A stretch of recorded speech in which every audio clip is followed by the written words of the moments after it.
আপনারা রয়েছেন এফএম রেনবোর নববর্ষের প্রভাতী বৈঠকে, রয়েছেন ৩৩ পার্বণে। এই মুহূর্তে আমাদের সঙ্গে এমন একজন মানুষ অতিথি হয়ে আমাদের স্টুডিওতে এসেছেন, যিনি আমাদের ৮ থেকে ৮০ প্রত্যেকের মনের মানুষ আমরা বলতে পারি।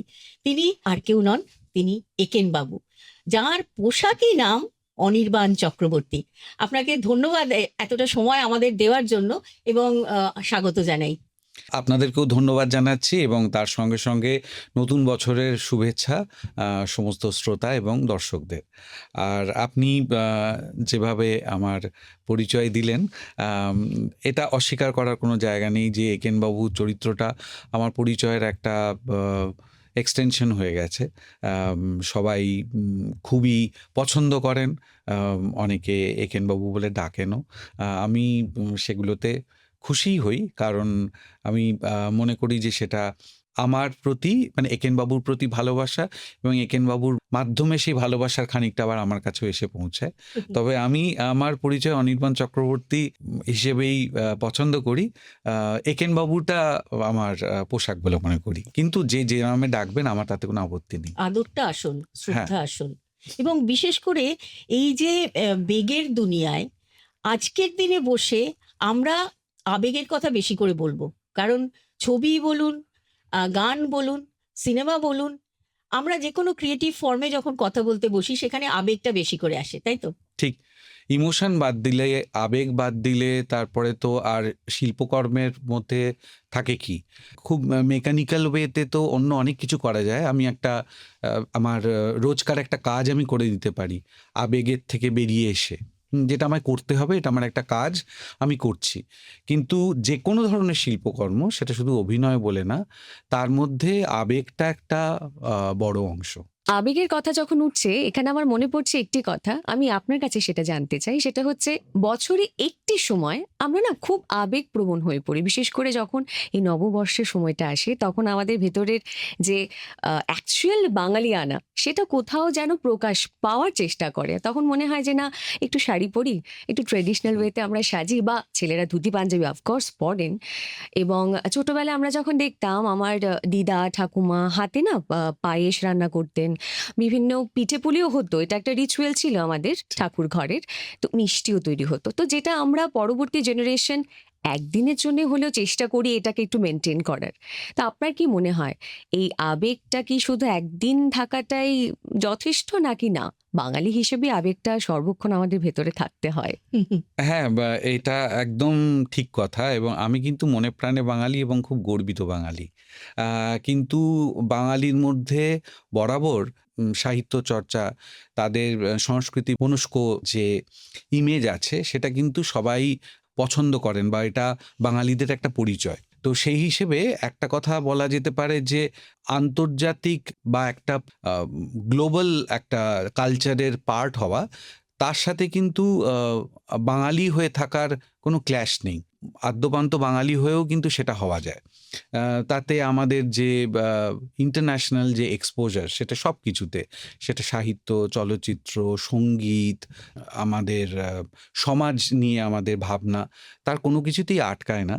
তো বাঙালি হয়েও থাকা যায়। আমি সারা বছরই মনে প্রাণে খুব বাঙালি। এমন নয় যে আমি প্রত্যেক দিনে, এমনি যেমন আজকেও আমি নববর্ষের এই অনুষ্ঠানেও একটা শার্ট পরেই এসেছি।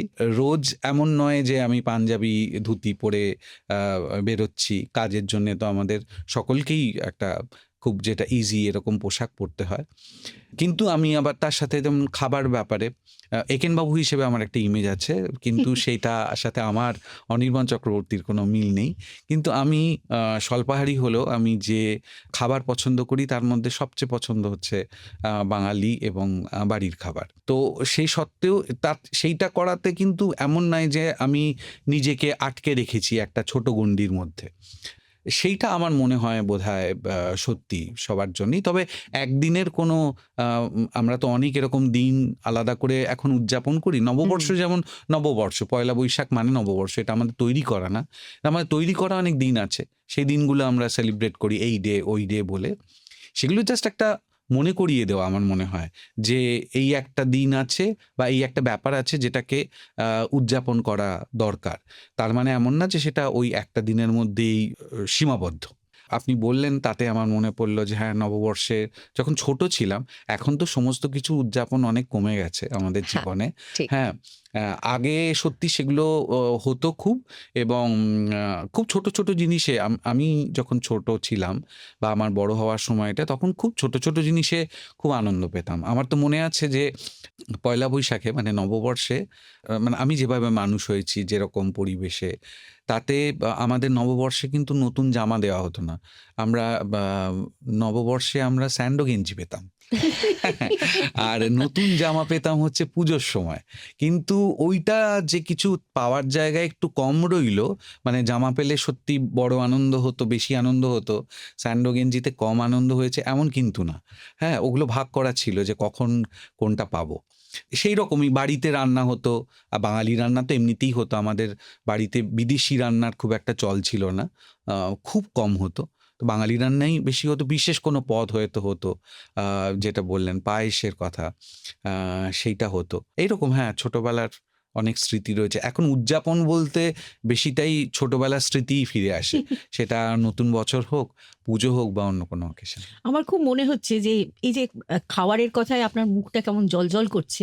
তো মায়ের হাতের কোনো বিশেষ রান্না বিশেষ করে এই দিন? আমার মা ভীষণ ভালো রান্না করতেন। আমার মা এখন জীবিত নেই। উনি আ চাকরি করতেন। উনি সংসার সামলাতেন এবং রান্না ভীষণ ভালো করতেন। যেকোনো ধরনের সাধারণ রান্নাও। তো আমি সবকিছুই পছন্দ করতাম। খুব বিশেষ কোনো পদ এরকমভাবে মনে পড়ছে না। মানে সেটা নিরামিষ পদ হতে পারে, আমিষ হতে পারে। মা সবকিছুই খুব ভালো রান্না করত। আমার নিজের ফেভারিট, যেটা এখন আর খাই না, আ সেটা শুধু নববর্ষের দিন না, প্রত্যেক রোববার হতো। রোববারে ওটার স্পেশালিটি ছিল আমাদের বাড়িতে। প্রত্যেক রোববার হয়তো মাংসও রান্না হতো না। কিন্তু লুচি আর সাদা আলুর তরকারি, আহা! এইটা সকালবেলা হতো। তখন তো কোনো বাধা নিষেধও ছিল না খুব একটা খাওয়াতে। বয়স কম ছিল। তো সেইটা খেতাম। আর কোনোদিন সাধারণত সাদা আলুর তরকারি হতো। আর স্পেশালিটি সেদিনকে হচ্ছে নারকোলের ছোট, ছোট কুচি দিয়ে ছোলার ডাল হতো। সত্যি মানে এই বিষয়গুলো না কোথাও গিয়ে যেন আমাদেরও আমাদের ছোটবেলার কথা মনে করিয়ে দেয়। প্রত্যেকেরই একেবারে। একটা আলাদা মেমোরিজ থাকে হুম, হুম। ছোটবেলায়। তবে আরো একটা কথা না আমার এই মুহূর্তে মনে পড়ছে। সেটা হচ্ছে যে, যে বিষয়টা দিয়ে আজকে শুরু করেছিলাম, পয়লা বৈশাখ মানেই বাঙালিদের একটা আলাদা বাঙালিয়ানা থাকে। আমরা বাংলা গান শুনি সকাল থেকে। কিন্তু ব্যাপারটা হচ্ছে আমরা যতটাই শুরু আমাদের সংস্কৃতিটাকে আঁকড়ে ধরে করি না কেন, কোথাও গিয়ে যেন মানে অন্য ভাষাকে ইম্পর্টেন্স দেওয়া খুব খারাপ বলে আমি বিশ্বাস করি না। কিন্তু কোথাও গিয়ে যেন মনে হয় যে শুরুটা বাংলা দিয়ে হলেও শেষটা হয়তো হিন্দি বা অন্য কোনো সংস্কৃতির গান। তো এটাকে আপনি কিভাবে দেখেন? পার্টিকুলার নববর্ষ বলে নয়, আজকাল সর্বত্র যেকোনো অনুষ্ঠানে, যেকোনো উৎসব পার্বণে যদি কন্টিনিউ ৩-৪ দিনের একটা উৎসব থাকে, দেখা যায় সেখানে শুরুটা হয় বেশ বাংলা সুন্দর, সুন্দর গান। এমন নয় যে আমাদের বাংলা গানের অভাব রয়েছে বা ভালো বাংলা গান নেই, প্রচুর আছে। কিন্তু তারপরেও কোথাও গিয়ে যেন ওই তার মাঝখানে একটা অন্য কিছু চলছে। তো এটাকে আপনি ঠিক কিভাবে দেখেন? আমার এতে কোনো আপত্তি নেই। মানে বাঙালি মানে হচ্ছে সে বাংলা ভাষা ছাড়া আর কিছু চর্চা করবে না, অন্য ভাষা শিখবে না। তার সাহিত্য বা সংস্কৃতিকে আ শ্রদ্ধা জানাবে না, এমন তো নয়। মানে যত বেশি জানা যায় সেটা তো ভালো। আ কিন্তু সেটা মানে বাংলা ভাষাকে ভুলে যাওয়ার বিনিময়ে নয়। আমি সেইটাতে বিশ্বাস করি। নিশ্চয়ই অন্য ভাষায়, আমরা তো অন্য ভাষায় যে এখন চলচ্চিত্র হচ্ছে সেগুলো দেখছি, গান শুনছি। এবং সেটা শুধুমাত্র ভারতীয় না, ভারতের বাইরের বিভিন্ন ল্যাঙ্গুয়েজ যেগুলো, তার সাহিত্য, তার চলচ্চিত্র, এখন তো শুধুমাত্র চলচ্চিত্র বললে হয় না, ওটিটির কথাও বলব। বিভিন্ন ল্যাঙ্গুয়েজে যেগুলো তৈরি হচ্ছে, সেগুলো তো জানা সবসময় বেশি জানা, যত বেশি করে এক্সপোজার পাওয়া যায় সেটা তো ভালো আমাদের জন্যে। কিন্তু আম বাঙালিরা একটুখানি আম একটু ভুলে যায় হয়তো তাড়াতাড়ি, বা অন্য সংস্কৃতিকে আদর বা সম্মান জানাতে গিয়ে হয়তো কখনো আমি বিশেষ করে দেখি এটা, যে ধরুন আ বিয়ের যে রীতিনীতি, রিচুয়ালস যেগুলো আছে আমাদের বাঙালিদের, এখন বাঙালি বিয়েতে কিন্তু সেগুলোর তুলনায় মানে অন্য রাজ্যের, অন্য সংস্কৃতির বাংলা বা মানে আমাদের এই রাজ্যের বাইরের যে সংস্কৃতি, সেগুলো সেগুলোকে বেশি করে পালন করা হয়, অনেক বেশি জাঁকজমক করে। কিন্তু আপনি সেই রাজ্যে গিয়ে দেখুন তারা কিন্তু তাদের যে সংস্কৃতি আছে, হ্যাঁ, তারা কিন্তু সেটাই পালন করছে। তারা কিন্তু বাঙালি রীতি মেনে কিছু করছে না। তো সেইটা হচ্ছে নিজের সংস্কৃতির থেকে বেরিয়ে গিয়ে করা। আমি সেইটার খুব একটা পক্ষপাতী না। তার মানে এই না যে বাংলা গানই শুধু শুনবো, হিন্দি গান শুনবো না, বা অন্য ল্যাঙ্গুয়েজে কোনো গান যেগুলো হচ্ছে সেগুলো শুনবো না, বা তার চলচ্চিত্র দেখবো না, বা সেটা থেকে বিরত থাকা না। কিন্তু নিজের সংস্কৃতি বা নিজের যে শিকড় সেটাকে ভুলে গিয়ে তার বিনিময়ে এইটাতে আমি এটাতে আমি খুব পক্ষপাতী নই। আচ্ছা, এই যে বাংলা গানের প্রসঙ্গে আপনি বললেন দুটো কথা, আমাদের সকলের প্রিয় ভাষা বাংলা ভাষা। তো বাংলায় কথা বলতে যেমন ভালোবাসি, সেরকমই বাংলা গান শুনতেও ভালোবাসি। কিন্তু এখন যেটা হচ্ছে, প্ল্যাটফর্মগুলো তো পাল্টে গেছে। মানে আমরা ছোটবেলায়, অন্তত আমার কথা বলছি, আকাশবাণী আমাদের শিক্ষক ছিল। মানে সঙ্গীত শিক্ষার আসরই বলুন বা নানা রকম যাত্রা, নাটক, সমস্ত কিছু আমরা শুনতাম, এবং আমি বাংলার বাইরে বড় হয়েছি। শোনাটা ভীষণভাবে ছিল। তো এখন যে স্ট্রিমিং প্ল্যাটফর্মগুলো হয়েছে, তো সেখানে বাংলা গান আমরা অনেক সময় অনেক নতুন নতুন গান শুনছি। বিশেষ করে আজকের দিনেও প্রচুর বাংলা গান রিলিজ করবে। হ্যাঁ, কিন্তু রেডিওতে শোনা বা অন্য মাধ্যমে যখন আমরা শুনতাম, সেই যে ইমোশনটা, হঠাৎ করে একটা গান বেজে উঠলো এবং আবিষ্কার করলাম গানটাকে, তো সেইটা, এই যে চেঞ্জটা হয়েছে, পরিবর্তন হয়েছে, সেটা কিরকম, মানে ছোটবেলার থেকে পার্থক্যটা কিরকম ভাবে নেন আপনি? দেখুন, যত দিন পাল্টেছে এইগুলো হবেই। এগুলোকে আটকানো যাবে না কোনোভাবে। কিন্তু একটা জিনিস, যেটা ধরুন আপনি গানের কথা বলছেন বলে আমি বলছি, যারা সঙ্গীত শিল্পী তারা নিজেরাই বিভিন্ন ইন্টারভিউতে বলেন যে এখন যত তাড়াতাড়ি অল্প সময়ের মধ্যে তৈরি হয়, এই যে ধরুন আমরা সেটা অভিনয়ের ক্ষেত্রেও দেখতে পাই যে রিহার্সাল করবার সময় নেই। এত কম সময়ে তৈরি হয়, যে যার মতো আলাদাভাবে তৈরি হয়। আমাদের ওই যখন দেখা হয় ফ্লোরে, ওই সিনটা পার্টিকুলারলি যখন শ্যুট করা হবে, তখন আমরা নিজেরা ওইটুকু, কিন্তু আগে থেকে কোনো রকম কারুর সাথে কোনো আদান-প্রদান নেই। শিল্পীরাও এখন বলেন, এখন তো অর্কেস্ট্রা নিয়ে একসাথে তৈরি হয় না গান। আগে ট্র্যাক তৈরি হয়ে যায়, সেই ট্র্যাকটা শুনে যিনি গায়ক বা গায়িকা তিনি আলাদা করে গিয়ে গান, এবং একটা সেন্টেন্স, একটা লাইন ওরকমভাবে ডাব করে ওনারা গান। সেটাতে ওনারা নিজেরাই বলেন যে গোটা একটা ফ্লোতে একটা গান গাওয়ার সময় আমার নিজের যে ইনভলভমেন্ট ছিল সেটা এখন আর হয় না। এবার সেটা তো একটা পুরো যে তৈরি হলো গানটা, তার উপর প্রভাব ফেলতে বাধ্য। আমার মনে হয় সেই কারণেই হয়তো ওই যেটা আমরা বলি যে আমার অন্তরকে স্পর্শ করলো কিনা, হুম, হ্যাঁ, হুম। সেটা তো লেখা হোক, বা সেটা গান হোক, বা সেটা অভিনয় হোক, সেইটা তো খুব জরুরি। হ্যাঁ, মানে আপনি কি বলছেন, বক্তব্যটা যতটা জরুরি, অন্য সবকিছু যতটা জরুরি, কিন্তু ফাইনালি সেটা আপনাকে স্পর্শ করলো কিনা, আপনার সোলকে টাচ করতে পারলো কিনা, সেটা খুব জরুরি। সেইটা অনেক সময় হয়ে ওঠে না, যেহেতু আমরা এরকম ইন পার্টস আমরা তৈরি করি। সেটা তো আমরা অভিনয় করতে গিয়ে বুঝতে পারি। আর এখনো দেখবেন সেই কারণে এই যে অল্প বয়সী যারা গান গাইছেন, তারা যখন মঞ্চে গান গান, বা রিয়েলিটি শোতে বিশেষ করে যখন গান, তারা কিন্তু গান পছন্দ করছেন যেগুলো, বা যেগুলো তাদের জন্য করে দেওয়া হচ্ছে, সেগুলো কিন্তু সবই আমরা যেটা গোল্ডেন ইয়ার্স বলি, সেই সময়কার গান। কারণ সেগুলো কালজয়ী হয়ে রয়ে গিয়েছে। তার কারণটা কি? এখন তো এফোর্ট কেউ কম দিচ্ছে না। আমরা সবাই সিরিয়াস যে যার কাজের ব্যাপারে। কিন্তু তাও হচ্ছে কারণ প্রসেসটা এমন হয়ে গেছে যে যেখানে ওই আমাদের সবার একসাথে ইনভলভমেন্ট যেটা করে যে একটা তৈরি হতো, সেটা হয় না। সেটা একমাত্র এখন থিয়েটারের ক্ষেত্রে, আমি যেহেতু এখনো থিয়েটার করি, থিয়েটারের ক্ষেত্রে ওই রিহার্সালের প্রসেসটা আছে এখনো। মানে ধীরে, ধীরে ধাপে, ধাপে তৈরি হওয়া। সেটা তো এখন আর কমপ্লেন করার কোনো জায়গা নেই। কারণ পুরো জিনিসটা হচ্ছেই এরকমভাবে। এবং সেটা শুধুমাত্র সিনেমা বা ওটিটির জন্যে না, সমস্ত জায়গায়। খুব তাড়াতাড়ি কাজ তৈরি করে দেওয়া, বা একটা কিছু তৈরি করে নেওয়া, এটা হয়। এই যে অভিনয়ের কথা আপনি বলছেন, আপনি নাটকে মঞ্চে অভিনয় করছেন। মেষের কথা আমার খুব মনে পড়ছে, আপনি বিভিন্ন জায়গায় বলেছেন। তো সেই অভিনয়ের ধারা, আজকের অভিনয় অনেকটা পাল্টেছে। পাল্টে গেছে আমাদের স্ক্রিন। আমাদের এখন সিঙ্গল স্ক্রিন থেকে আমরা মাল্টিপ্লেক্সে বসে একই সঙ্গে হয়তো পরপর ৩ খানা সিনেমা দেখে ফেললাম। তো এই যে ছোটবেলায় সিনেমা হলে বসে বাংলা সিনেমা দেখতে যাওয়া বা হিন্দি সিনেমা দেখতে যাওয়া, সেরকম কিছু স্মৃতি আজকের সঙ্গে কোথাও ক্ল্যাশ করে কি? দেখুন, আমি বড় হয়েছি মফস্বলে। হুম। সেখানে কিন্তু মানে আমি যদি সেই সময়টার কথাই ভাবি, তখনও যে ধরনের সিনেমা হল, তার পরিবেশ যেরকম কলকাতায় ছিল, আমি যেখানে ছিলাম, আমি বড় হয়েছি বজবজে, সেখানে কিন্তু হলগুলো খুব যে একেবারে কি বলবো, মানে ইকুইপড তখনকার তুলনায় সেরকম ছিল না।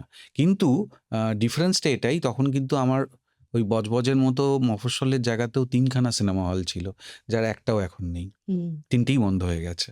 সেখানে আর আমার আমার বাড়ি থেকে যে খুব বেশি আমাকে সিনেমা দেখতে নিয়ে যাওয়া হতো সেরকম না। খুব বেছে, বেছে কোনোটা। আমি যখন ছোট ছিলাম তখন আমাদের বাড়িতে টেলিভিশন ছিল না। আমার বাড়িতে টেলিভিশন এসছে অনেক পরে। তো খুব বেশি, আর থিয়েটার আমি করেছি ঠিকই। থিয়েটার আমি ১ম যখন করেছি তখন আমি স্কুলে পড়ি। আ সেখানে একটা ভীষণ গন্ডগোল পাকিয়ে দিয়েছিলাম শোয়ের দিন। সেদিনকে তারপর থেকে আমাকে স্কুলে আর কোনোদিন নেয়নি। কিন্তু আমি ১ম খুব সিরিয়াস থিয়েটার করি তখন আমি ক্লাস 4 এ পড়ি। আমাদের বজবজে আমি যেহেতু বড় হয়েছি বলছি, বজবজে রবিবার করে ওখানে একটা পাবলিক লাইব্রেরি ছিল যেখানে ছোটদের আঁকা শেখানো হতো। আমি সেই স্কুলে যেতাম এবং সেখানে সবাই একসাথে শতরঞ্চি পেতে ওখানে বসে আঁকা হতো। আর টিচার যিনি শেখাতেন ২-৩ জন একসাথে শেখাতেন, কারণ প্রচুর বাচ্চারা যেত, তারা ঘুরে ঘুরে বিভিন্ন জনকে গাইড করতেন। তো ওখানের একটা নাটকের গ্রুপ, তারা, আমি বলতে পারি এটা মানে এখানে? নিশ্চয়ই। হ্যাঁ, তো নাটকের গ্রুপ, তারা কিন্তু বাচ্চাদের যে নাটক হয় ওরকম কোনো নাটক করছেন না। ওরা সিরিয়াস নাটক করেন। উম তো সেই গ্রুপে ওদের একটা নাটকে একটা বাচ্চার দরকার ছিল, খুব ইম্পর্টেন্ট একটা ক্যারেক্টার। তো ওনারা খুঁজছেন যে কাকে নেয়া যেতে পারে।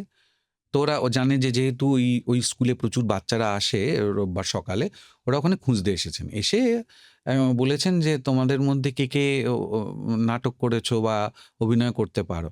এবার আমার কিন্তু তার আগের এক্সপেরিয়েন্স একবার যেখান থেকে আমাকে বাদ দিয়ে দেওয়া হয়েছে। তো আমি কিছু না ভেবেই হাত তুলেছিলাম। তো তখন যারা হাত তুলেছেন তাদেরকে ওরা ২-৩ লাইন করে বলিয়েছিল যে, "এটা বলো তো, এটা লিখে দিয়ে এটা বলতে পারবে?" তো উম আ সেইটাও আমার মনে আছে যে এটা দেখে একটা লেখা আমায় দিয়েছিল তো, দিয়ে এরম দেখিয়ে বলেছে, "এইটা বলো।" আমি ভেবেছি ওটা আবার লিখতে বলছে। আমি আবার ওটা দেখে মানে বুঝতে পারিনি। আমি ওটা দেখে আবার ওরকম রিরাইট করছিলাম, যেমন স্কুলে করতে দেয়। তখন আমি ক্লাস 4 এ পড়ি। তো তারপরে বলল, "না, না, এটা বলে দেখাও। এটা যদি তুমি বলো তাহলে কিভাবে বলবে?" তো আমি বললাম। তারপরে আমাকে ওনাদের কোনো কারণে মনে হয়েছিল যে এ পারবে। তারপরে বলল যে, "তোমাকে কে নিতে আসে?" তা আমার বাড়ি থেকে কেউ আসে। তা আমি বললাম।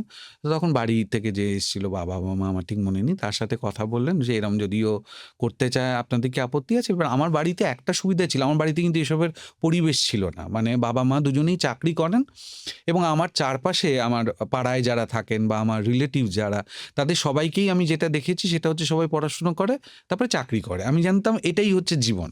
হ্যাঁ, এরমভাবেই চলে।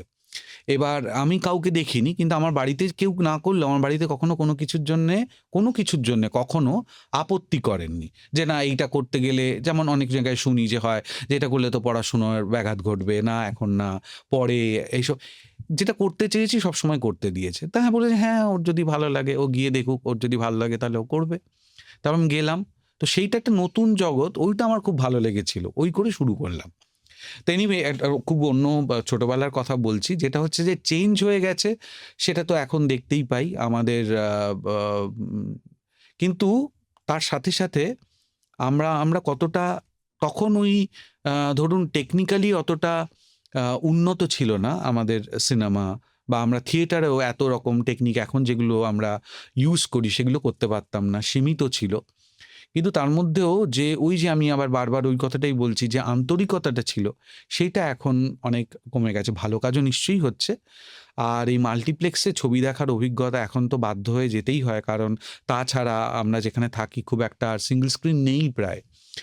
কিন্তু মাল্টিপ্লেক্সে দর্শকদের যে অভিজ্ঞতা, মানে তারা যেভাবে বিহেভ করেন, এবার একটা যখন ছবি দেখানো হচ্ছে, যারা দর্শক তারাও তো তার পার্ট। এবার ওখানেও এই কালচারটা তৈরি হয়েছে, বারবার খাবার নিয়ে আসে, সেগুলো বিক্রি করে, সেটা কিনছেন, মোবাইলে কথা বলছেন। এটাকে স্বাভাবিক মনে করেন। এটা তারা হয়তো অতটা গুরুত্ব দিয়ে দেখছেন না। কিন্তু কেউ তো আছেন দর্শক যারা যথেষ্ট মন দিয়ে দেখবার চেষ্টা করছেন। তাদের যে ডিস্টার্ব হচ্ছে, তারা যে ব্যাহত হচ্ছেন হ্যাঁ, তাদের যে ব্যাঘাত হচ্ছে সেইটা অনেকেই বোঝেন না। থিয়েটারেও মোবাইল বারবার আমরা বলি যে একবার দেখে নিন, মোবাইল যাতে বন্ধ, এটা তো খুব বেসিক আর কি। কিন্তু সেই বলা সত্ত্বেও মোবাইল বারবার বাজে।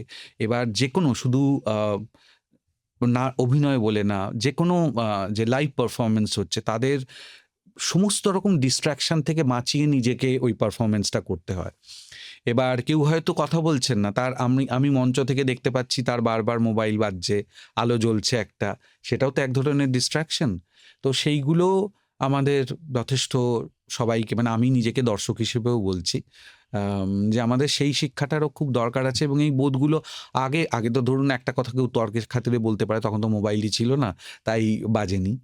কিন্তু এই যে একটা সম্মান দেয়া, যে আমার সামনে যিনি, আপনার ভালো না লাগলে আপনি বেরিয়ে যেতে পারেন, কিন্তু ওখানে বসে থাকবো, কিন্তু আমি জাস্ট একটা ওই টিকিটটা কেটেছি কিছু টাকা দিয়ে বলে, সেইটা করার স্বাধীনতা আমাদের যে আসে না, সেইটা আমরা ভুলে যাই। হ্যাঁ, এবার এই যে নানা জায়গায় ছবি দেখার কথা বললেন, এবার অভিনয়, ছোটবেলার অভিনয় থেকে এবার বড়বেলার অভিনয় যদি আমরা আসি, তার মধ্যে তো থিয়েটার একটা বড় জায়গা জুড়ে ছিল অবশ্যই। কিন্তু যাকে নিয়ে এত তোলপাড় হলো, অর্থাৎ একেন বাবু, একেন বাবু কি করে আপনার জীবনে এলেন? হ্যাঁ, আমি একটা কথা, তার আগে জাস্ট একটা কথা বলে দিই যে আমি কিন্তু অভিনয় কখনো কোথাও শিখিনি।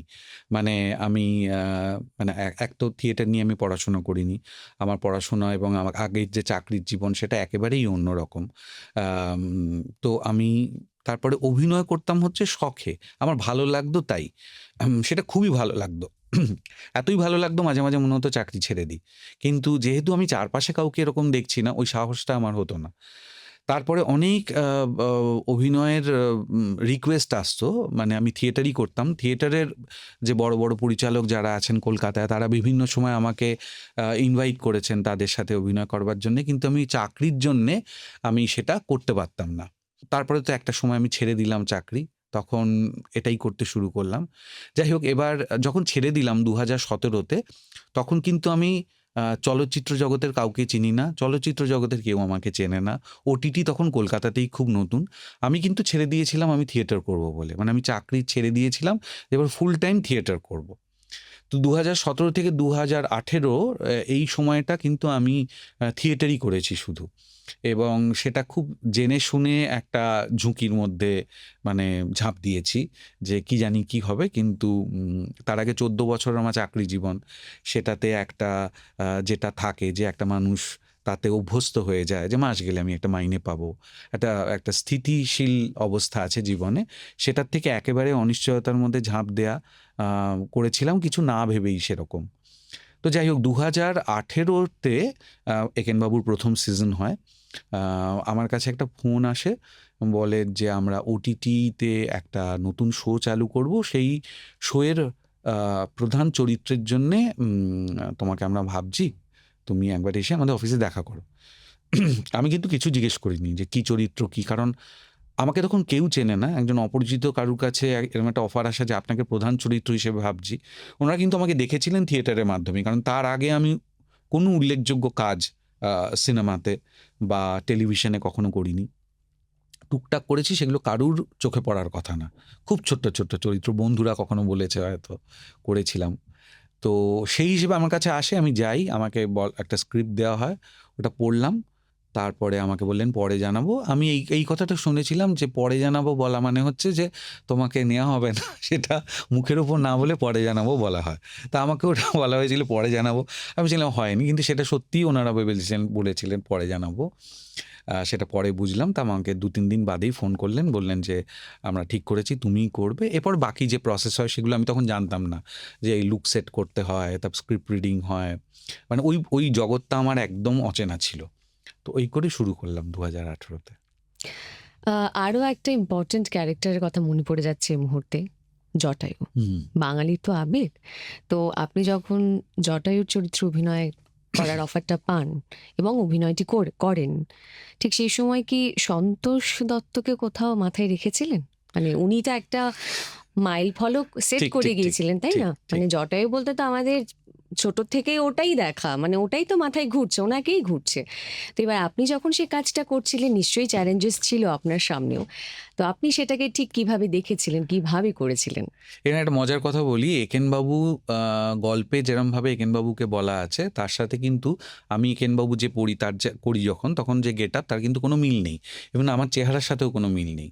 তো ওই যেটা বললাম লুক সেট, সেই লুক সেটের সময় নানা রকম ট্রাই করা হয়েছিল। হ্যাঁ, মানে গোঁপ ছাড়া, গোঁপওয়ালা, চশমা পরবে নাকি একেনবাবু, গালে আঁচিল থাকবে কি না, এই নানা রকম করে টোরে আলটিমেটলি ওই জটায়ুর মতো একটা চরিত্র, মানে লুকটা তৈরি করা হয়েছিল। শুরুর দিকে তো খুবই ছিল, পোশাক আশাক একদম জটায়ুর মতো ছিল, মানে একেনবাবুর করা হয়েছিল ওটা। তো তারপরে যখন ছবি বেরোলো বিভিন্ন জায়গায় মিডিয়াতে, তখন সবাই বলে আরে একে তো একদম জটায়ুর মতো লাগছে। তাহলে আমরা দীর্ঘদিন যে জটায়ু ছাড়া আমরা করছি, বিভিন্ন জটায়ু পাওয়া যাচ্ছে না বলে, এবারে তো একে জটায়ুতে কাস্ট করা যেতে পারে, এরকম বিভিন্ন লোক বলেছিল। আমি কখনো খুব সিরিয়াসলি নিইনি, কিন্তু এটা যখন প্রথম season, second season, third season এরকম বারবার লোকে বলতে থাকলেন, তখন আমি বললাম এত লোক যখন বলছেন তখন নিশ্চয়ই কিছু একটা সত্যি আছে, নাহলে বলছেন কেন। এনিওয়ে, আমাকে প্রথম জটায়ুতে কাস্ট করলো সৃজিত মুখোপাধ্যায়। তো ও যখন আমাকে বলল, সৃজিতের সাথে তার আগে আমার একটা অন্য ছবি করার কথা ছিল, মানে প্রথমেই ও আমাকে জটায়ু বলেনি, অন্য একটা ছবিতে কাজ করার কথা ছিল, সেটা কোনো কারণে পোস্টপন্ড হয়েছিল। তো ও তখন আমাকে একদিন ফোন করে বলল যে এবার তো শুরু করতে হবে। তা আমি ভাবলাম যে ওই ছবিটার কথা, আমি বললাম যে ওইটা হচ্ছে আবার। তখন ওটা হচ্ছে কাকাবাবুর একটা গল্প, যাতে আমি ভিলেন করেছিলাম। তাকেও আবার খানিকটা জটায়ুর মতো রেখেছিল, কারণ তখন ও জানতো না যে জটায়ু ও পরে করবে, মানে ফেলুদা করবে পরে। তো যাই হোক, বললো ওটা না, আমি এবার ফেলুদাই শুরু করছি, তো আমার একটাই কাস্টিং ফাইনাল হয়েছে, বাকি কিছু এখনো ঠিক করিনি, সেটা হচ্ছে জটায়ু তুমি করবে। তা নিশ্চয়ই খুব খুশি হলাম, কারণ এরকম একটা আইকনিক ক্যারেক্টার এবং বাঙালিরা এত পছন্দ করেন। কিন্তু তার সাথে সাথে এইটা যেটা আপনি বললেন যে একটু ভয় পাওয়ার কথা, সেটাও ঠিক এসছিল মাথায়। কারণ হচ্ছে সন্তোষ দত্ত কিন্তু দুটো মাত্র জটায়ু করেছেন, দুটো ছবিতে, কিন্তু ওনার জটায়ু চরিত্রে ওনার প্রেজেন্সটা এমন টাওয়ারিং প্রেজেন্স যে সমস্ত বাঙালির কাছে এখনও কিন্তু মনে আছে। মানে জটায়ু বলতে সন্তোষ দত্তকেই সবাই বোঝেন, ইভেন আমিও কিন্তু তাই বুঝি। মানে আমি নিজে অভিনয় করলেও আমার কাছেও কিন্তু জটায়ু বলতে কিন্তু আমি সন্তোষ দত্তকেই বুঝি। এবং অনেক বিখ্যাত অভিনেতারা, খুব ভালো অভিনেতারা তারপরে করেছেন, কিন্তু ওই সন্তোষ দত্তর কারণে কাউকেই আর দর্শকরা ওই রকমভাবে মেনে নিতে পারেননি।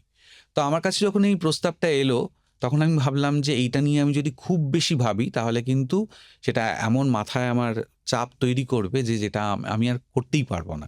আর এখানে খুব সাহায্য করেছিল সৃজিত আমাদের, শুধু আমাকে না, আমাকে, টোটাকে এবং কল্পনকে, মানে যারা আমরা এই ট্রায়োটা করি তাদের সবাইকে বলেছিল যে তোমার আগে যারা আছেন তাদের মধ্যে যা যা ভালো আছে সেটা ইমবাইব যতটা তুমি করতে পারো, মাথার মধ্যে তো থাকবেই, কিন্তু কাউকে অনুকরণ করার চেষ্টাও করো না। সেটা আমাদের জন্য খুব রিলিফ ছিল। যদি আমাদের বলতো যে না ওর মতো করো, তাহলে আমার সেটা একটা ব্যর্থ অনুকরণ হতো। কিছু কিছু নিশ্চয়ই প্রভাব রয়ে গেছে, সেটা আমার অবচেতনে আছে আর কি। হ্যাঁ, মানে আমি ভুলে যেতে চাইলেও কখনো ভুলতে পারবো না। এবং আমি ওনাকে আইডল মনে করি একজন অভিনেতা হিসেবে, এবং জটায়ু চরিত্র তো বটেই। তো সেরকম হয়তো ইনডিরেক্ট কিছু হয়তো ইনফ্লুয়েন্স রয়ে গেছে, কিন্তু আমি সচেতনভাবে অনুকরণ তো করিনি, অনুকরণ না করার চেষ্টা করেছি, এবং সেটা পরিচালক আমাদের খুব হেল্প করেছেন তাতে। বিভিন্ন সময় আমরা চরিত্রদের বইয়ের পাতায় প্রথমে দেখি, আমাদের ছোটবেলা থেকে বড় হওয়া এমন সমস্ত চরিত্রগুলো, এবং সেগুলো অনস্ক্রিন যখন আমরা দেখি তখন বেশিরভাগ সময় মিলে যায়। সত্যজিৎ বাবুর ছবিতে তো অবশ্যই, এবং আরও এরকম বহু ছবিতে।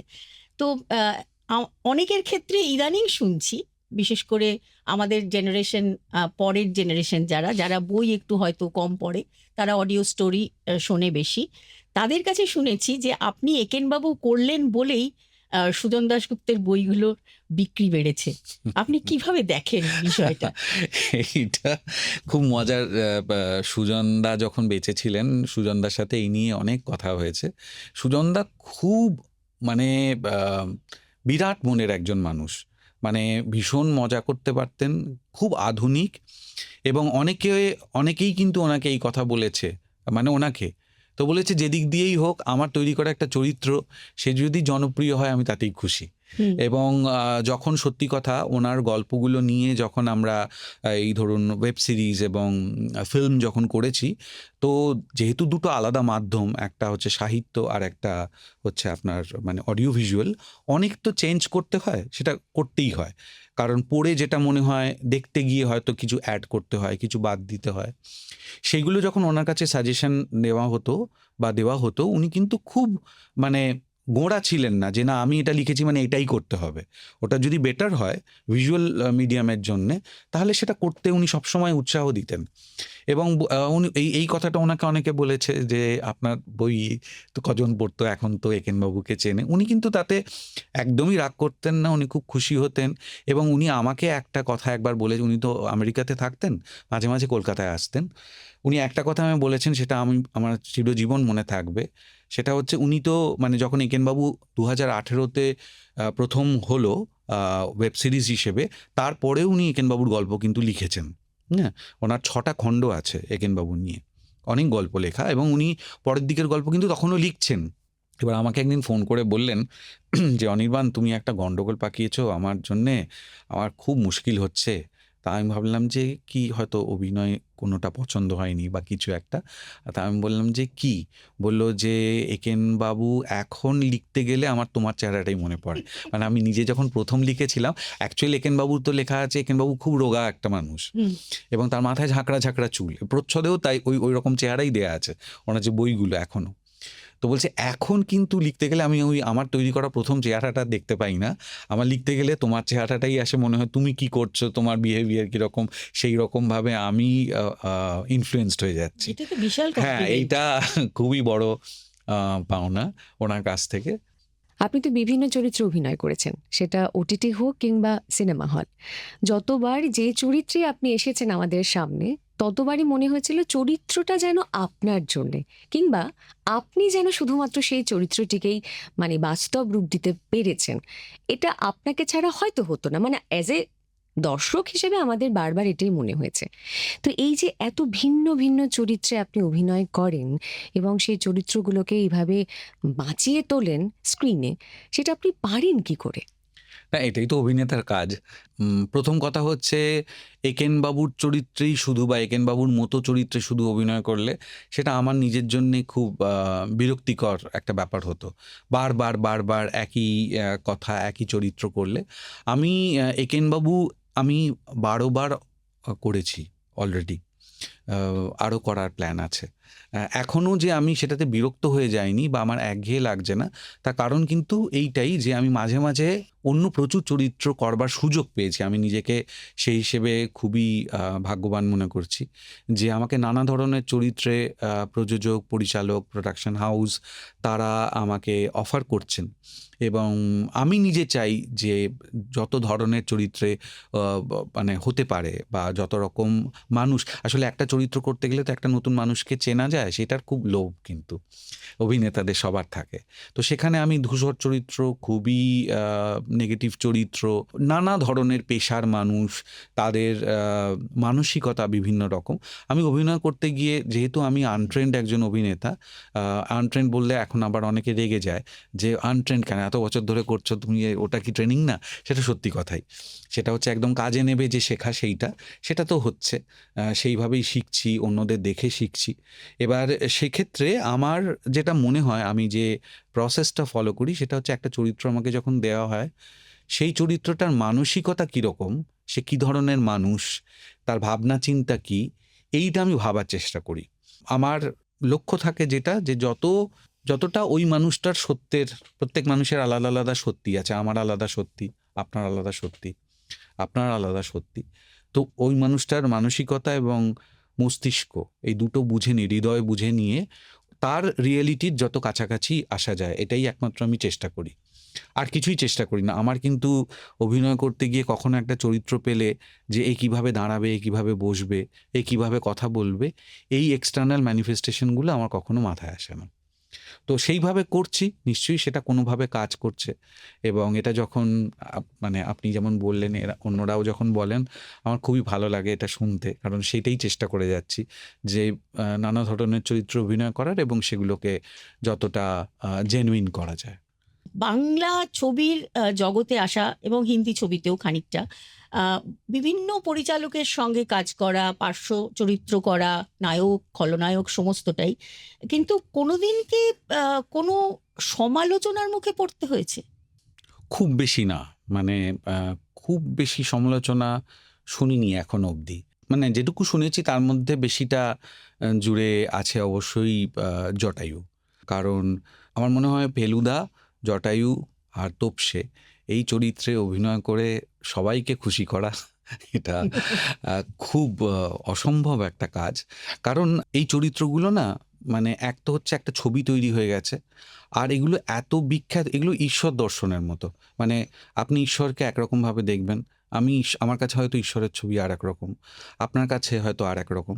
তো ওটা যে যেভাবে দেখেছেন, হ্যাঁ, মানে যতই, আমি যখন প্রথমবার করেছিলাম তখন একজন লিখেছিলেন সমাজ মাধ্যমে যে গলাটা, ওনার গলার আওয়াজটা ঠিক জটায়ুর মতো আমার লাগেনি। তো তাতে আমি কিছু লিখিনি, সৃজিত উত্তর দিয়েছিল যে আপনার কাছে যদি অরিজিনাল মানে জটায়ুর কোনো ভয়েস স্যাম্পল থাকে তাহলে পাঠাবেন, আমি অনির্বাণকে বলবো ওই রকমভাবে ডাবিং করতে। এবার এটা হচ্ছে কি, উনি ভেবে রেখেছেন যে জটায়ুর গলার আওয়াজ নিশ্চয়ই এরকম। আম, এইটা আর একটা হয়, সেটা হচ্ছে খুব পপুলার কোনো চরিত্র প্রথম যারা অভিনয় করেন তাদের একটা অ্যাডভান্টেজ থাকে। যেমন আমি বলছি, একেনবাবু তো আমার আগে অন্য কাউকে দর্শকরা দেখেননি, এরপরে আমার থেকে ভালো অভিনয়ও যদি কেউ করেন একেনবাবুর চরিত্রে পরবর্তীকালে যখন আমি আর করবো না, তারাও কিন্তু এটা, তাদের এটা শুনতে হতে পারে যে ও অনির্বাণের মতো হচ্ছে না। এটা আসলে একটা ছাপ পড়ে যায় আমাদের মাথায়, একটা ছবি থাকে, সেইটার জন্য হতে পারে। আর যারা খুব ভালো অলরেডি করে যান, আমি এই সমালোচনার ব্যাপার সবচেয়ে মানে খুব বেশি শুনিনি, প্রথম কথা। যেটুকু শুনেছি সেটা জটায়ু নিয়েই আর কি। আপনি তো বহু সময় বহু ডিরেক্টরসদের সঙ্গে কাজ করেছেন। তো এমন কোনো কাজ বা এমন কোনো ডিরেক্টরের সঙ্গে এখনো কি কাজ করা বাকি, যেটা আপনার ফ্যান্টাসি থাকে না, আমাদের স্বপ্ন যে এর সাথে কাজ করলে ভালো হতো? আরও একটা প্রশ্ন এর সঙ্গে জুড়ে দিতে চাই, সেটা হচ্ছে এমন কোনো ছবি কি আপনার অবচেতন মনে বা আপনার মনে রয়েছে, যে ছবিটা আপনার দেখলে মনে হয়, সিনেমা হোক ওটিটি প্ল্যাটফর্ম হোক, যে দেখলে মনে হয় আমি যদি এই সিনেমাটা করতাম, আমি যদি এই রোলটা করতাম, তাহলে আরেকটু ভালো করতে পারতাম, বা আমার আমার খুব ভালো লাগতো যে আমি এটা একটা পার্ট হতে পেরেছি?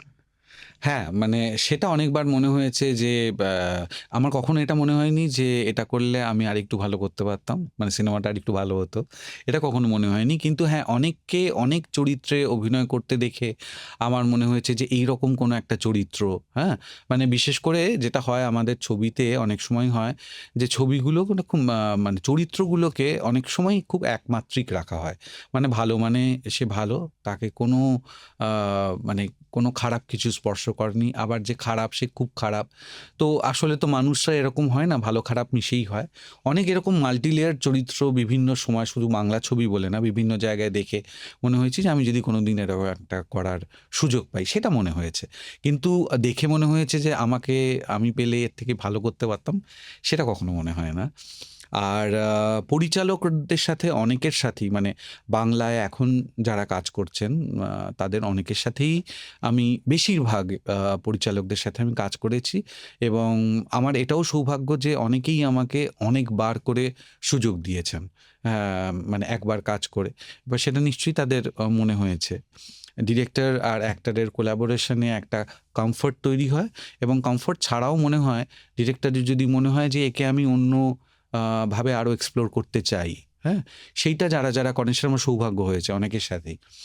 মানে ফ্র্যাঞ্চাইজি চরিত্রগুলোতে তো হয়ই আর কি, ধরুন জটায়ুর ক্ষেত্রে বা এখানের ক্ষেত্রে সেটা তো হয় যে একই পরিচালক বারবার করছেন, কিন্তু সেই পরিচালকরাও ওই ফ্র্যাঞ্চাইজির বাইরে কিন্তু আমাকে কাস্ট করেছেন এবং একদম অন্য ধরনের চরিত্রে। সেইগুলো যেমন আমি বলতে পারি সৃজিত জটায়ু বাদেও আমাকে অন্য অনেক চরিত্রে মানে কাস্ট করেছে, সেগুলো আলাদা, যেমন সত্যি বলে সত্যি কিছু নেই, বা রবীন্দ্রনাথ এখানে কখনো খেতে আসেননি, বা কাকাবাবুতে, এই যে বিভিন্নগুলো বা জয়দীপ মুখার্জি যিনি একেন পরিচালনা করেন, তিনি যে অন্য ছবিগুলোতে FIR বলে একটা ছবিতে খুবই নেগেটিভ একটা চরিত্র, অপরিচিত বলে একটা ছবিতে করেছিলাম, তারপরে ওয়েব সিরিজের ক্ষেত্রে ডুগডুগি বলে একটা, সেটা লোকজন, অভিরূপ ঘোষ খুব নতুন একজন পরিচালক, তার সাথে 5টা কাজ হয়ে গেল, 5টা কাজই 5 রকমের চরিত্রেও আমাকে রিপিট করেছে। এরকম আরও অনেকে, প্রতিম ডিগুপ্তা, ও আমাকে অনেকবার করেছে। তো এইটা আমার খুব নিজের ক্ষেত্রে একটা মানে ভালো লাগার একটা জায়গা আছে। আর হ্যাঁ, সামনে অপেক্ষা করে আছি, নিশ্চয়ই আরও অনেক চরিত্র অভিনয় করবার সুযোগ পাবো, এবং তারা আলাদা আলাদা ধরনের চরিত্র। যদি আমাকে বলেন যে এরকম কোনো প্রিয়, যেই চরিত্রের মধ্যে অনেক রকমের লেয়ার আছে, মাল্টি লেয়ার চরিত্র, সেই মাল্টি লেয়ার চরিত্র আমার বেশি ভালো লাগে করতে। আর প্রিয় পরিচালকের কথা যদি জিজ্ঞেস করি, সেটা হতে পারে অনেক- আমাদের বাংলা ইন্ডাস্ট্রি, অনেকে আছেন, প্রচুর আছেন, সেটা আমাদের বাংলার আছেন, আমি যাদের সাথে কাজ করেছি তার মধ্যে আছেন, আমি যাদের সাথে কাজ করবার সুযোগ পাইনি, মানে তারা আমার আগে বয়োজ্যেষ্ঠ ছিলেন, এখন আর কাজ করেন না, বা হয়তো এখন আর জীবিত নেই, তাদের সারা ভারতবর্ষে প্রচুর আছে, ওয়ার্ল্ডে প্রচুর আছে, সে নাম শেষ হবে না লিস্ট। আচ্ছা, এই যে পার্শ্ব চরিত্র করতে করতে নায়ক হয়ে ওঠা একেনবাবুর হাত ধরে আপনার, তো এটা এটাই কি স্বপ্ন ছিল, নাকি যে কোনো চরিত্রই এটা হয়ে উঠতে পারতো? হ্যাঁ, আমার এক্ষেত্রে কোনো স্বপ্ন ছিল না। ইভেন আমি মানে ধরুন ফিল্মের প্রোটাগনিস্ট, যে নায়ক যাকে বলা হয়, সেই চরিত্র করবার পরেও কখনো এরম মনে হয়নি, তাতে মানে সাফল্য পাওয়ার পরেও মনে হয়নি যে আমি এরকম চরিত্র ছাড়া বা প্রধান চরিত্র ছাড়া আর করব না। আমার এরকম কোনো রকম অ্যাম্বিশন নেই, আমার ভাবনার মধ্যেও সেটা আসে না। নতুন ধরনের চরিত্র, মানে যে চরিত্র আমি আগে করিনি, হ্যাঁ, সেই ধরনের চরিত্র আমাকে যদি দেওয়া হয়, এবং আপনি হয়তো খেয়াল করে দেখতে পাবেন, দর্শকরাও, যে আমি এমন চরিত্র অভিনয় করেছি, এখনও করি, হয়তো সারা সিনেমাতে হয়তো তার 4খানা মাত্র দৃশ্য আছে, কিন্তু আমার যদি সেটা ভালো লাগে, মনে হয় যেখানে আমার কিছু করার আছে। আবার এমন অনেক সময় না করে দিই, সেটা হয়তো সারা সিনেমা জুড়ে রয়েছে, কিন্তু আমার মনে হচ্ছে যেখানে আমার করার কিছু নেই, তাহলে সেটা হয়তো করি না। তো ওই চরিত্রের দৈর্ঘ্য এটা খুব একটা ম্যাটার করে না। নতুন একটা চরিত্র, নতুন একটা মানুষকে চেনা, এইটা খুব ইন্টারেস্টিং লাগে। অনির্বাণদা, আপনি এরকমই থাকবেন, ছোট বড় মাঝারি সব রকম চরিত্রে নিজেকে মেলে ধরুন। আজকে বিশেষ করে এই বিশেষ দিনে আপনাকে পাওয়া আমাদের কাছে অনেকটা বড় পাওয়া, আমরা ধন্য। এরম বলবেন না, আমি আসতে পেরেছি, এটা খুব একটা ইতিহাসের সাথে জড়িত একটা জায়গা। আকাশবাণীতে কোনো ধরনের অনুষ্ঠানের আমন্ত্রণ পাওয়া, সেটা আমাদের জন্যে, সবার জন্য খুব সৌভাগ্যের। সেইটা যে ঘটলো, আপনারা যে আমাকে ডাকলেন, সেই জন্যে আপনাদের ধন্যবাদ। আর এর মাধ্যমে, আকাশবাণীর মাধ্যমে যাদের সাথে এইরকমভাবে যুক্ত হতে পারলাম, তাদেরও আমার শুভেচ্ছা, ভালোবাসা। অনেক ধন্যবাদ, খুব ভালো থাকবেন, আবারও নিশ্চয়ই দেখা হবে। নিশ্চয়ই। নমস্কার। নমস্কার।